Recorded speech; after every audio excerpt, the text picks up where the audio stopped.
começando mais um programa Direção Espiritual, essa oportunidade de entrar na sua casa, através do Sistema Canção Nova de Comunicação, com esse desejo sempre renovado de anunciar o Evangelho, de falar do Senhor através da nossa vida, porque isso é muito convincente.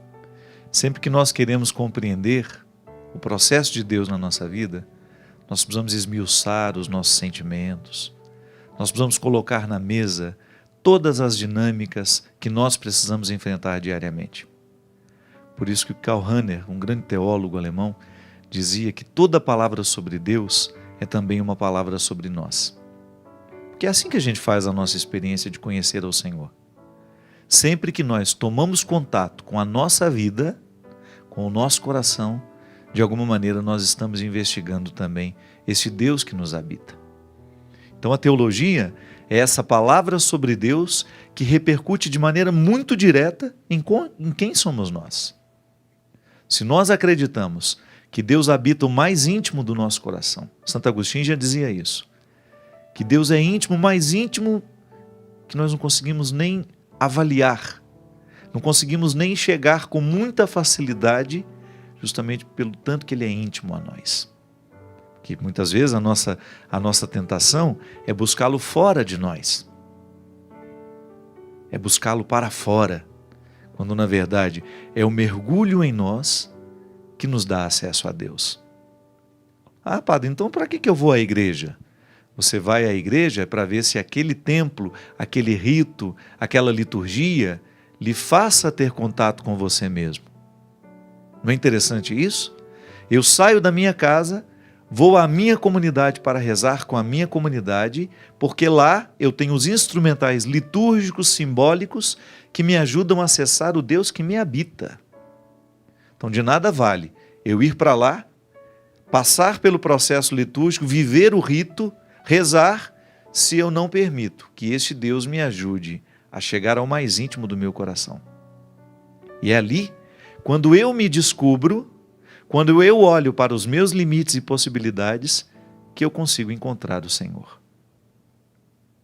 É por isso que não pode existir um processo de fé que não contemple a dimensão antropológica. Seria manco este processo de fé. Conhecer a Deus é também conhecer a nós. Quanto mais eu me conheço, maior é a minha possibilidade de encontrar este Deus que me habita. Essa regra interior que me rege. Os judeus gostam de amarrar a lei, a Torá, nas suas cinturas, para que aquilo possa doer e lembrar que ali está uma regra amarrada, que eles precisam observar o que está escrito naquela regra.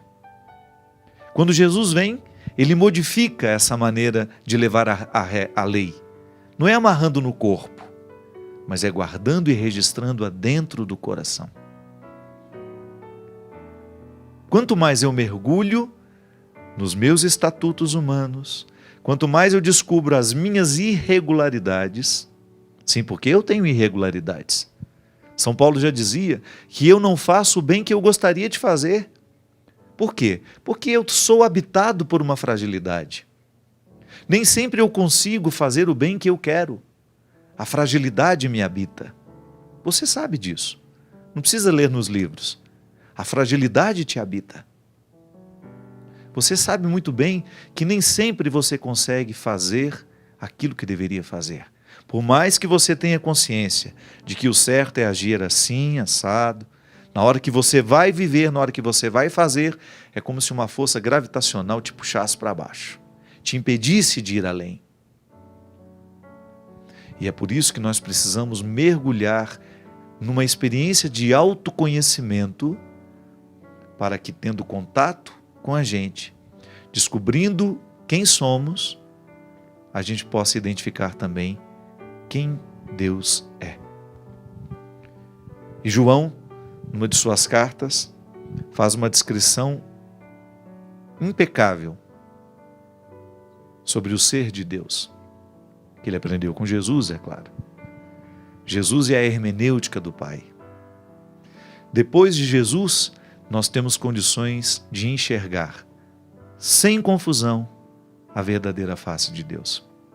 Eu não posso ainda experimentá-lo sem essas mediações. Eu sou mediado pela palavra, eu sou mediado pela liturgia, eu sou mediado pelo sacerdote. As mediações me ajudam a ter um contato com este Deus. A própria teologia, ela me coloca em contato com a verdade divina. Essas mediações são importantíssimas. Mas olha, Jesus nos ensinou que nós podemos viver uma experiência fantástica, maravilhosa, de acessar Deus sem nenhuma mediação, que é só a gente mergulhar no profundo de nós mesmos. Volto a dizer, nós vamos à igreja, nós praticamos a liturgia, tudo isso para nos jogar para dentro de nós. Uma missa bem celebrada, você sabe disso. Uma missa bem celebrada faz com que a gente mergulhe no mistério da nossa humanidade, que também é divina, faz com que a gente mergulhe no mistério da divindade, que também é humana. Porque o mistério da encarnação é essa definitiva opção de Deus por provar os sabores humanos. Ele humanizou-se. Então eu tenho, através de todas essas mediações, isto é, uma realidade me ajudando a chegar, eu tenho acesso ao coração de Deus. João teve, através de Jesus. Foi amigo dele, conviveu com ele, ouviu diretamente dele. Imagina se você fosse um discípulo naquela época. Ou talvez a gente nem fosse, talvez a gente estivesse do lado dos que crucificaram Jesus. Mas se você tivesse vivido o encantamento que João, que Pedro, Tiago, Bartolomeu, Judas, se você tivesse vivido o mesmo encantamento que esses discípulos viveram, um encantamento que fez com que eles se aproximassem de Jesus, se você tivesse vivido também, naquela época, se tivesse conhecido historicamente Jesus, como eles puderam conhecer, certamente você teria uma maneira muito delicada de ver Deus. Você teria um caminho diferente, porque chega um momento em que Deus se mostra a partir daquilo que é mais particular em nós.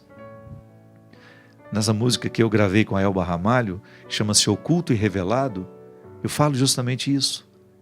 Deus mora em mim, neste aqui onde em mim não sei, neste ali tão de mim sem lei, mora onde eu não sei chegar. Fala por mim, disse em mim, usa a minha voz, mas por mim fala ao outro a sós, no mistério de sermos nós. Quem desejar compreendê-lo, queira por ora esquecê-lo, queira abrir mão do que dele ouviu, queira esquecer o que dele viu, queira enfrentar o mar revolto, só para encontrar o que dele é só seu. Isso é maravilhoso, minha gente. Existe um detalhe de Deus que a mim pertence. Você que me assiste. Se você levar a sério a possibilidade de mergulhar em si, sem as mediações, e ter um contato com este Deus que te habita, você pode ter certeza que Ele vai mostrar um detalhe do seu coração que só você poderá compreender. Porque Deus nos revela de maneira única, particular. Claro, essa revelação universal que não pode ter equívoco mais. O que está dito, está dito.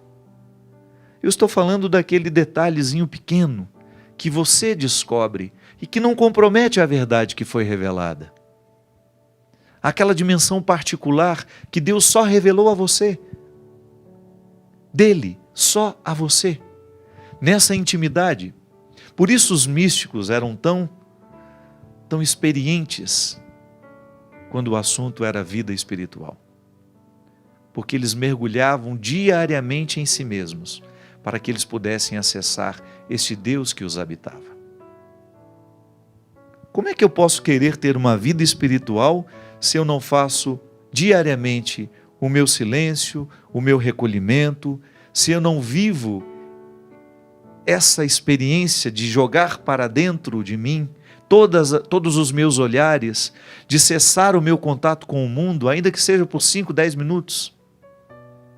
A vida espiritual só é possível àqueles que mergulham em si mesmos. Porque lá Deus habita. Por isso que é sempre complementar. Eu tenho a minha vida pública eclesiástica, eu frequento as liturgias da minha religião, eu frequento os templos, tudo porque eu quero ser jogado para dentro. Mas eu também, no silêncio da minha casa, sem a mediação do sacerdote, sem a mediação dos templos, sem a mediação dos símbolos, eu posso acessar este Deus, porque o Senhor, foi o próprio Cristo que nos disse isso. Vai chegar um momento em que não é aqui nem ali que adorareis, mas em espírito e verdade. E a gente acredita, eu particularmente penso, que esse espírito e verdade é o último estágio dessa evolução espiritual. Que é quando nós somos capazes de relativizar toda e qualquer geografia para estar com Ele. Estou aqui, neste momento. Esse território não é sagrado, ele não foi consagrado pela igreja, ele não foi consagrado para ser um lugar de culto. Estou sentado num banco de uma praça e posso ali fazer uma experiência real do Senhor. Sabe por quê? Porque aqui está a resposta. Deus é amor. Quem permanece no amor, permanece em Deus. E Deus permanece nele. Olha que coisa comprometedora. Deus é amor. Se nós quisermos permanecer em Deus, não adianta eu estar dentro da igreja, não adianta eu frequentar a liturgia, eu fazer isso, fazer aquilo, mas se eu não amar, se eu não estiver conectado neste amor que dele emana, eu não terei condições de permanecer nele. Não é o que fazemos exteriormente que nos salva. Não é a quantidade de ritos que vai nos redimir. Mas é a qualidade do amor que aquele rito que nós celebramos provocou dentro de nós. Se a missa que eu participo não me motiva a amar, ela não está alcançando o seu resultado final em mim. Se a oração que eu faço não provoca em mim a minha capacidade de ser ágape na vida do outro, porque o amor de Deus é ágape.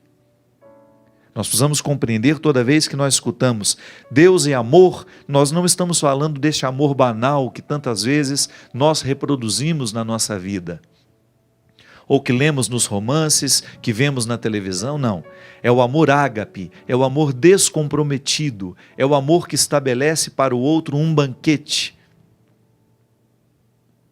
É o amor que convida os miseráveis a sentarem numa mesma mesa. É o amor que não faz distinção, é o amor que não joga fora, é o amor que reconcilia. Não é o amor que nos autoriza o preconceito, que nos autoriza a vaidade espiritual, a vaidade de achar que nós somos melhores que os outros. Não, é o amor que nos fraterniza. É desse que Jesus falou o tempo todo. E São João diz, nisto se realiza plenamente o seu amor para conosco, em que tenhamos firme confiança no dia do julgamento. Olha isso. Eu me sinto amado por Deus e faço da minha vida uma experiência de permanecer neste amor. Isso significa, Ele me ama e eu acolho esse amor dele na minha vida como uma responsabilidade. Porque Ele me ama, eu amo também. É o que Agostinho dizia, Santo Agostinho falava que Ele nos amou para que a gente tivesse amor com que amar. Eu não amo porque sou capaz de amar, eu amo porque Deus me amou primeiro. Salvaguarda essa presença inaugural do amor em mim. Eu não amo porque dou conta de amar. Eu amo à medida em que eu permaneço nele, porque Ele me deu este dom de amar. Ele me amou primeiro quando eu era miserável, quando eu era um maltrapilho, quando eu era um pecador. Isso tudo na minha herança. Sabe, você vai pegando a sua herança humana, seu pai, sua mãe, seus avós, todos eles viveram a dinâmica deste amor que chegou até você. Nós temos uma herança pecadora que chega lá em Adão. O Cristo, ao morrer por nós, não só morrer, eu gosto de falar, é o mistério da vida de Cristo. É a encarnação completa, é a vida de Jesus que nos salva. São os gestos de Jesus que nos salvam. não é só a morte no Calvário, não. A morte é a consequência, é o momento final. Mas desde o primeiro momento em que Jesus começa a sua vida, desde o momento em que ele é encarnado, ali ele começa a salvar a condição humana. Porque ele começa a se estabelecer com o novo Adão. Como o novo Adão. Ele não é mais. Nós não somos mais, embora estejamos ligados a ele por uma herança que nós chamamos de pecado original, nós não estamos mais condenados em Adão, porque a salvação de Cristo restaura toda a história da humanidade.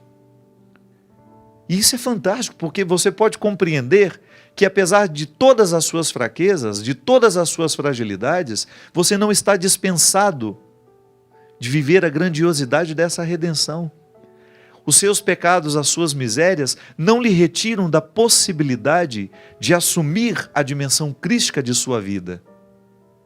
O Cristo está em nós. Nós estamos cristificados por Ele. Eu tenho o direito de permanecer neste amor, mas como? Levando a sério a minha vida de conversão. Porque o meu amor, muitas vezes, é interesseiro, é machucado pelo meu pecado, pelas minhas misérias, mas quando eu tomo posse de que o Cristo está habilitando em mim, sabe, Ele está habilitando em mim e em você, a possibilidade de permanecer neste amor que é puro. Então a gente pode ter atitudes que nascem deste amor puro. Às vezes a gente sofre muito e faz sofrer, porque o amor que a gente experimenta é muito adâmico. É muito machucado, é muito limitado.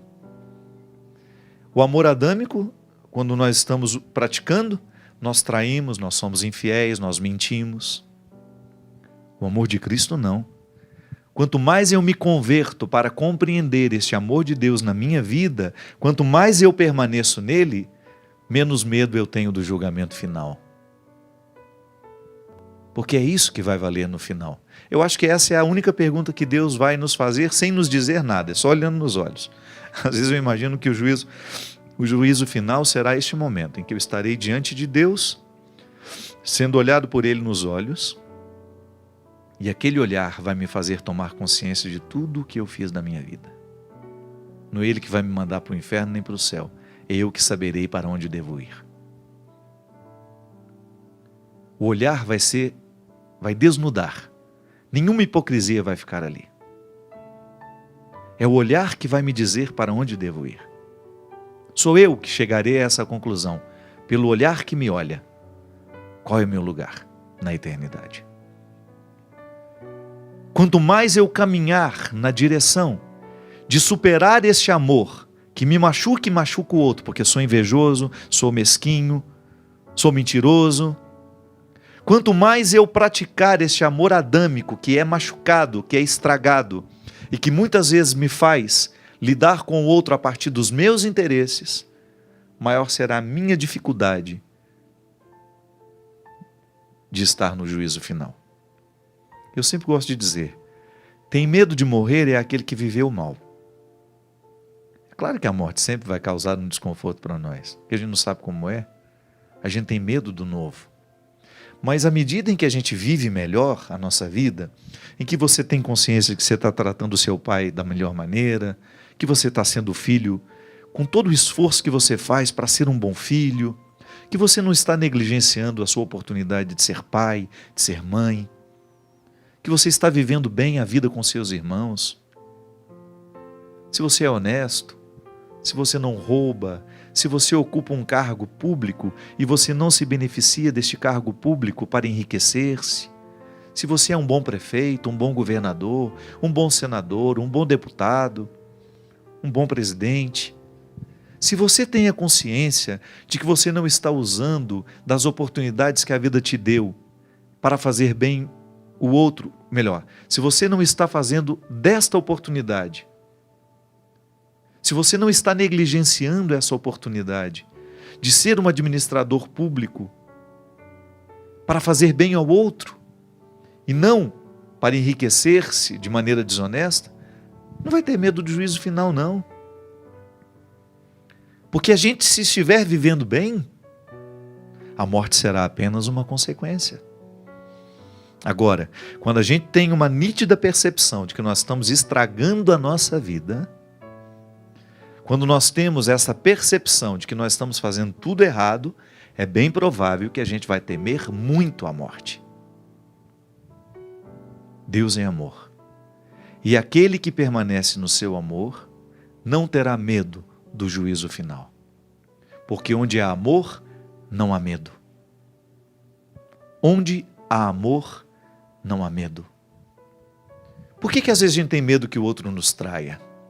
Porque pode ser que a gente ainda desconfie da qualidade do amor. Por que a gente tem tanto medo da infidelidade? Pode ser que a gente ainda não tenha percebido a maturidade do amor, a nobreza do sentimento. Aí o medo se instala. A mesma coisa é a autoridade. Você tem uma autoridade sobre os seus filhos. Esta autoridade que você tem é porque o outro te ama ou porque o outro tem medo de você? Sempre penso isso, como padre, como alguém que tem uma liderança, como alguém que tem pessoas que trabalham comigo. Essas pessoas me amam e por isso me respeitam? Ou elas não me amam e por isso têm medo de mim? O que eu extraio do outro é fruto do amor ou é fruto do temor?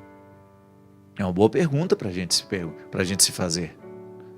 Porque você vai ter a oportunidade de mergulhar na qualidade da sua autoridade, da sua paternidade. Você que lidera um grupo de pessoas lá no seu trabalho, essas pessoas te respeitam ou elas têm medo de você? Se é respeito, então existe amor, que é o querer bem, é o identificar que o outro nos quer bem. O amor é isso, a melhor definição de amor é o querer bem. Eu percebo que o outro me quer bem, ele está me dando uma ordem porque ele quer que eu extraia aquilo que eu tenho de melhor. Ele está me fazendo uma negativa, ele está me colocando um não para eu precisar administrar, porque ele quer o meu bem. Aí você descobre que isso é amor. E a gente pode amar uma pessoa, minha gente, que acabou de chegar na nossa vida. O amor cristão nos permite essa relação imediata. É na hora.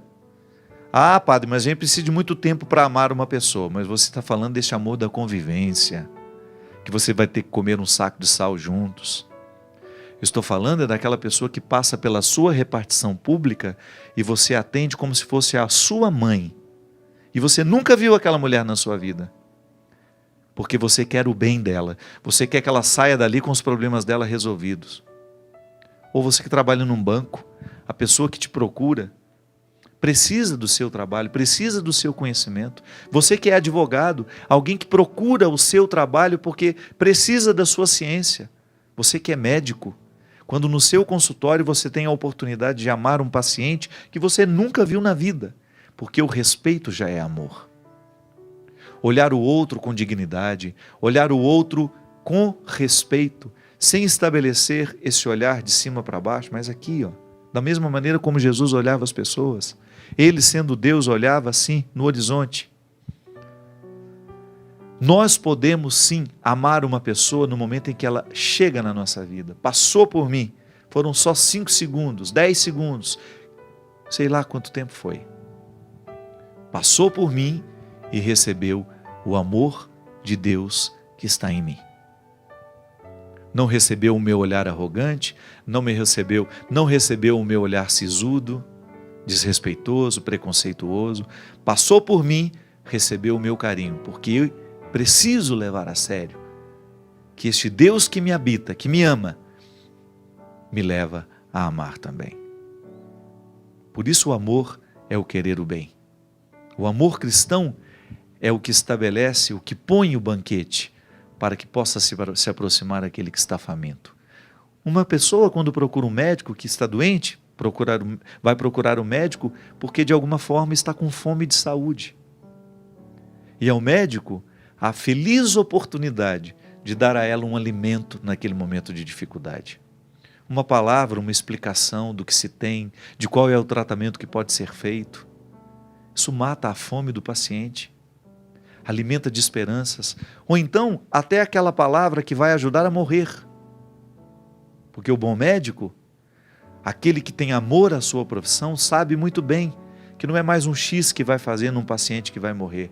Não, é uma pessoa que tem família, que é amada, que gostaria de viver mais e que você tem a oportunidade de estar ao lado dela naquele momento para poder ajudar a morrer.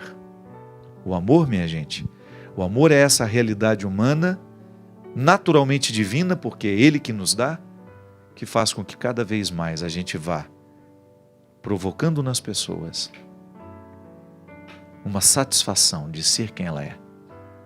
E essa é a nossa vocação cristã. Porque permanecemos neste amor, nós fazemos de tudo para que o outro o descubra e permaneça também. Vamos atender aqui, essa pessoa não quer se identificar. Ela diz que há alguns meses começou a namorar. Ela começou a fazer a ladainha de São Rafael Arcanjo para que ajudasse a encontrar um namorado. Ó, tá vendo? Tem gente que reza para encontrar namorado. Tem que dar uma paqueradinha também, mas a reza ajuda, né? Você sabe que às vezes eu acho tão bonitinho nessas pessoas que levam o namoro a sério. Aqui na Canção Nova é assim, né? Eles, para pegar na mão, eles levam um ano para segurar na mão do outro, não é? Não é assim? Eu acompanhei o sofrimento do Chino, meu diretor, coitadinho. Acho que ele ficou uns 2 anos fazendo só troca de olhares, até que ele pôde pegar na mão. Quando dá o primeiro beijo, já tem quase 10 anos de namoro. Brincadeira, um pouco de exagero. Mas eu acho muito bonitinho quem se respeita tanto, quem respeita o próprio corpo, a ponto de fazer essa experiência. Olha, eu quero que Deus participe do meu processo. E essa que no caso fez uma ladainha, né? Ela começou a fazer a oração de São Rafael Arcanjo para que ela pudesse encontrar o namorado. E fez também, olha, colocou aqui um ainda mais forte, que é o Santo Antônio, o casamenteiro. E aí ela disse que depois, pouco mais de 2 meses, ela conheceu um rapaz, se interessou muito por ele também se interessou por ela. E através de uma amiga eles começaram a se conhecer, rezaram juntos, inclusive ele participou também desta busca que ela estava fazendo em Deus. Ele ficou sabendo que ela rezava para encontrar essa pessoa. E no primeiro momento ele sentiu-se até encantado por esse gesto dela. Mas aí depois ela começou a perceber que ele tinha alguns gostos que diferenciavam muito dela. Ela cita aqui que ele gosta muito de forró, ela não gosta, que ele gosta de beber socialmente, mas que ela também não é muito adepta disso. E os desentendimentos começaram a acontecer por causa desses motivos. Aí ela disse que um dia teve um show na cidade, ela não quis ir, ele ficou muito chateado e disse que só ele estava abrindo mão das coisas que ele gostava pelo namoro e que ele não queria ficar ao lado de uma pessoa que o impedisse de viver. Ele queria encontrar alguém que fosse companheira dele. O problema todo, padre, é que eu gosto muito dele. Chorei quando li esse desabafo dele, quando ouvi esse desabafo dele. Ele falou que gosta de mim e que a gente, nesse pouco tempo, viveu muita coisa linda dentro da igreja, através dos retiros que eu convidei a fazer, mas que ele tem medo que as nossas diferenças sejam insuportáveis um pouco mais à frente. Sinto que muita coisa mudou na vida espiritual dele, desde que começamos a namorar. Ele está mais próximo de Deus. Às vezes acho que o inimigo esteja querendo nos separar para que ele se afaste de tudo que ele conquistou espiritualmente nesse tempo que está comigo. Conversei com a minha mãe, que é intercessora, e ela me pediu que fosse mais compreensiva com ele e que não desistisse do relacionamento. Mas ele está ficando cada dia mais estranho comigo, tem horas que me trata mal, tem horas que me trata bem e está bastante frio. Não sei o que preciso fazer, padre. Se acaso for falar sobre o meu caso na TV, por favor, não fale os nossos nomes. Desde já agradeço e espero ser respondida. Minha filha, primeiro, parabéns pela sua busca. Acho, como dizia aqui anteriormente, eu acho que toda vez que nós colocamos Deus para nos ajudar a administrar os nossos sentimentos, a gente só tem a ganhar. E você certamente está fazendo um trabalho bonito na vida desse menino, de apresentá-lo a Deus, de apresentá-lo ao seu estilo de vida, Só que agora entra um conflito, porque ele quer que você experimente também um pouco do estilo de vida dele. Até que ponto você deve ir?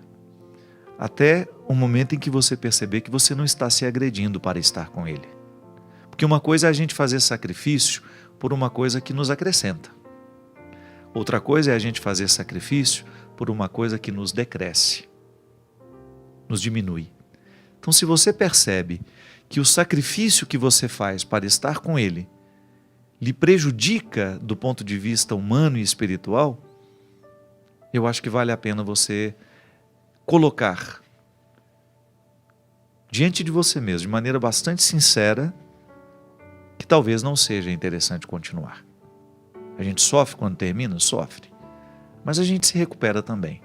O namoro é um tempo em que a gente experimenta a vida com o outro. O namoro deveria ser para nós um experimento do que seria a vida matrimonial. Claro, com as diferenças. Vocês não moram juntos, a igreja recomenda que não se tenha relações sexuais. Existe uma série de recomendação para que o namoro seja de fato namoro. Porque às vezes pode parecer que a igreja seja chata, né, moralista, boba, ao recomendar isso ou aquilo. É justamente para que você faça a experiência do namoro como ele precisa ser. Namoro não pode ser igual à vida de casado. Então tem muitos casais que já têm uma vida como se estivessem casados. Aí depois casa, desgringola já nos primeiros meses ou no primeiro ano, porque faltou a novidade do casamento.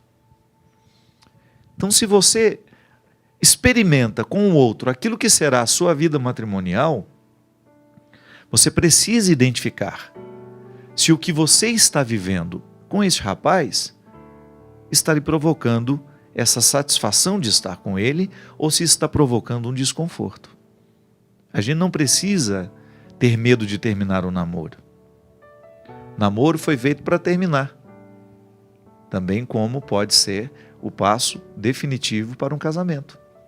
É muito melhor terminar o namoro do que terminar o casamento. E a gente precisa identificar as semelhanças e dissemelhanças que existem entre as pessoas. Porque algumas coisas poderão ser um impedimento mesmo.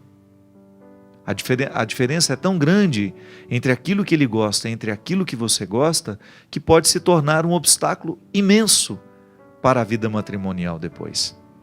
Por isso que é preciso experimentar com muita seriedade, com muita clareza, o que o namoro está representando ao seu coração.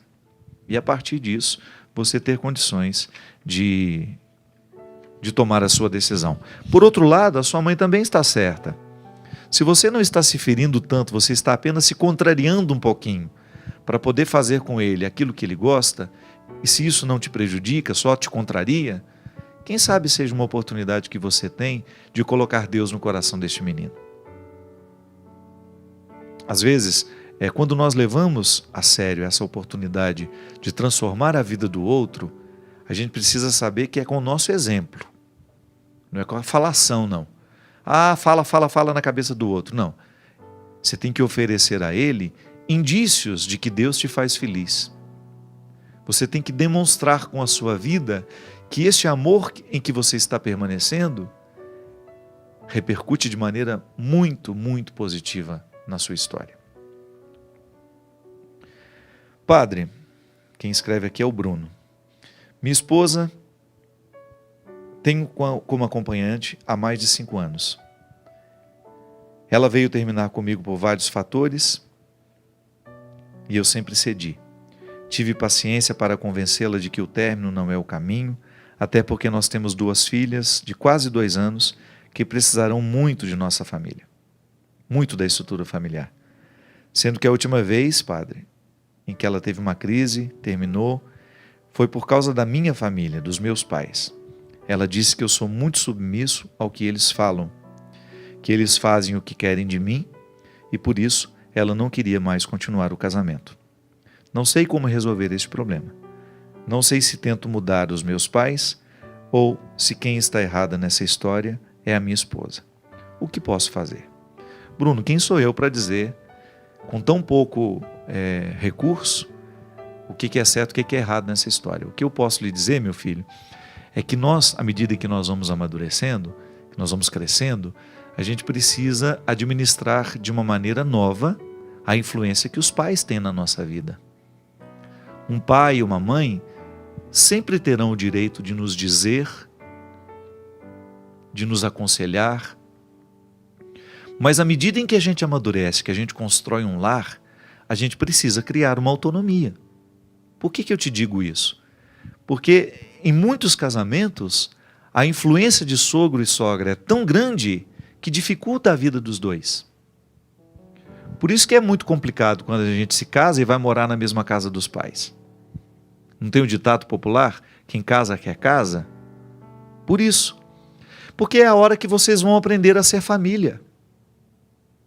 Se você está ouvindo demais o que o seu pai tem a dizer, o que sua mãe tem a dizer, numa época em que você já estabeleceu um vínculo com uma mulher e que vocês estão fazendo juntos a construção de um lar, não é que você vai deixar de ouvir, mas talvez minimizar um pouco essas interferências, porque se a sua esposa diz que é até um fator de impedimento de continuidade para esse casamento, o excesso de influências dessa família sobre você, eu acho que você precisa, no mínimo, pensar sobre isso.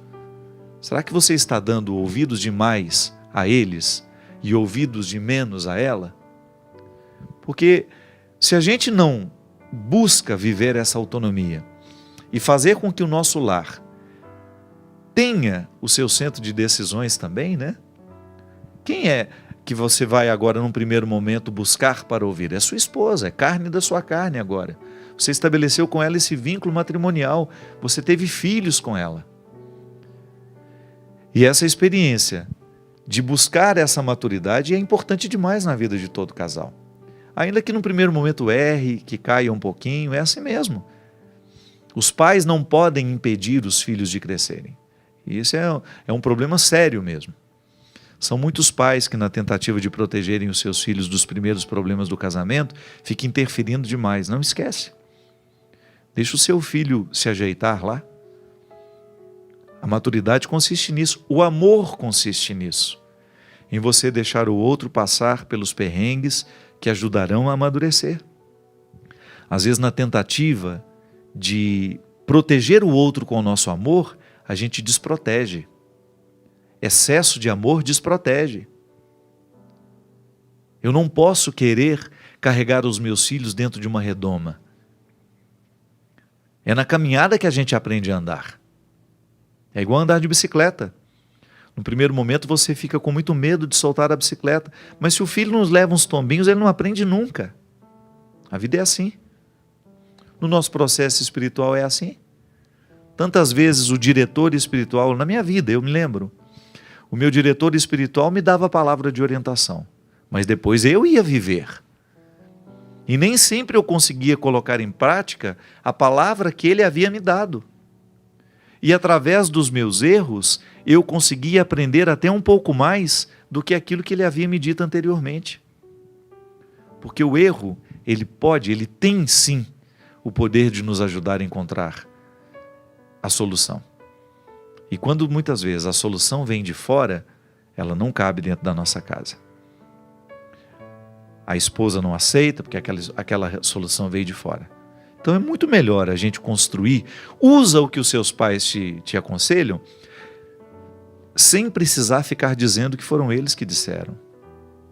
Metaboliza os ensinamentos do pai, metaboliza os ensinamentos da sua mãe, passa aquilo a fazer parte de você, para que no momento em que você estiver com a sua esposa, você tenha condições de dar passos de maturidade na construção da sua família e ela se sentir mais segura.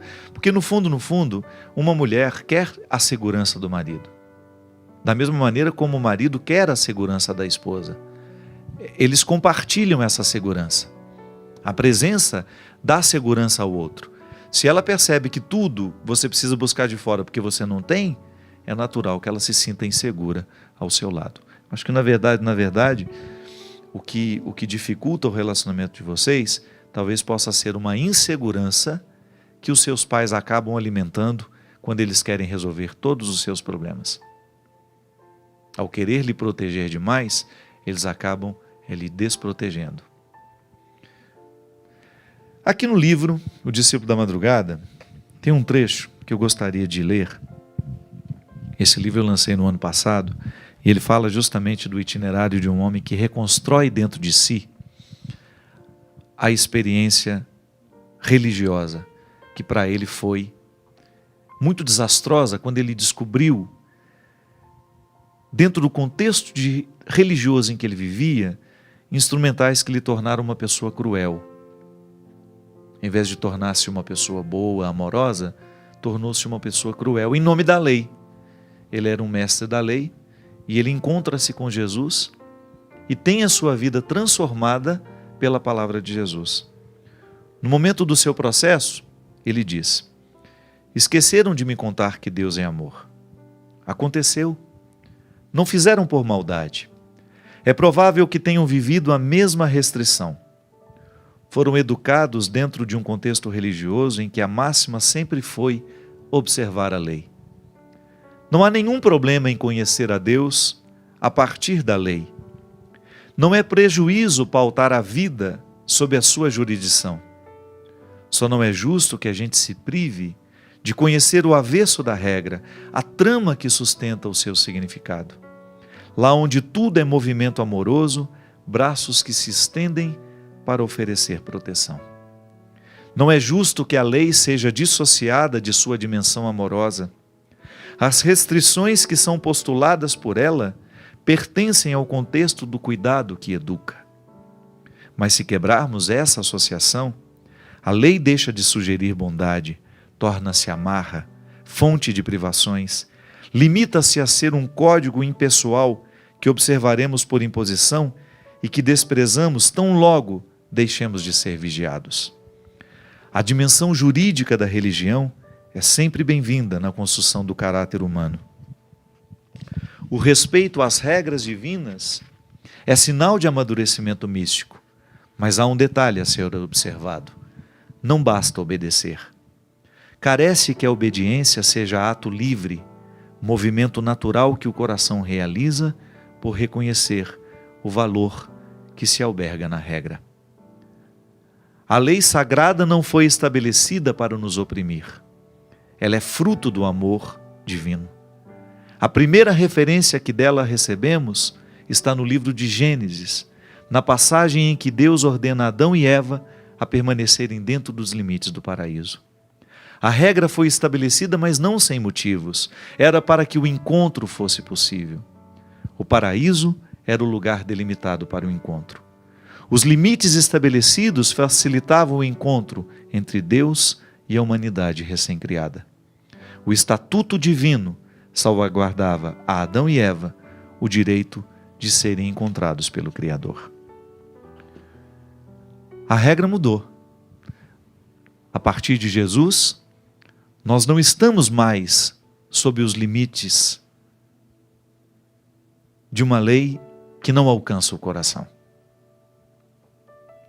Deus agora estabelece como lugar de encontro o seu amor. Para Adão e Eva, era o limite do paraíso, o lugar do encontro. Para nós, Deus oferece agora o coração. A partir de Jesus, temos a feliz oportunidade de dizer que eu, você, apesar de todos os nossos defeitos, de todos os nossos pecados, continuamos tendo um lugar reservado no coração de Deus. Se quisermos com Ele nos encontrarmos diariamente, é preciso que a gente permaneça no seu amor. É preciso que a gente abra mão de tudo aquilo que é mesquinho em nós. É preciso que a gente lave o nosso coração de todos os ódios, de todos os ressentimentos, de todas as mágoas. Porque no ódio Deus não nos encontra. Na mágoa, Deus não pode nos encontrar. O lugar delimitado para o encontro é o seu coração misericordioso. E é isso que eu desejo a você. A você que está esquecido, que se recorde. Deus é amor. A você que ainda não sabe, aprenda. Deus é amor. Nada pode estar acima deste amor. Nada pode falar mais alto aos nossos ouvidos que a certeza de que Deus nos ama. Porque é a partir dessa certeza que a gente conserta tudo aquilo que está estragado dentro de nós. E que este Deus amoroso desça sobre todos nós, sobre as nossas famílias, sobre os nossos corações, e nos reconcilie diariamente com Ele, quebrando dentro de nós toda e qualquer legalidade que porventura possa nos afastar do verdadeiro amor. Desça sobre mim e sobre você a sua bênção. Ele que é Pai, Filho e Espírito Santo. Amém.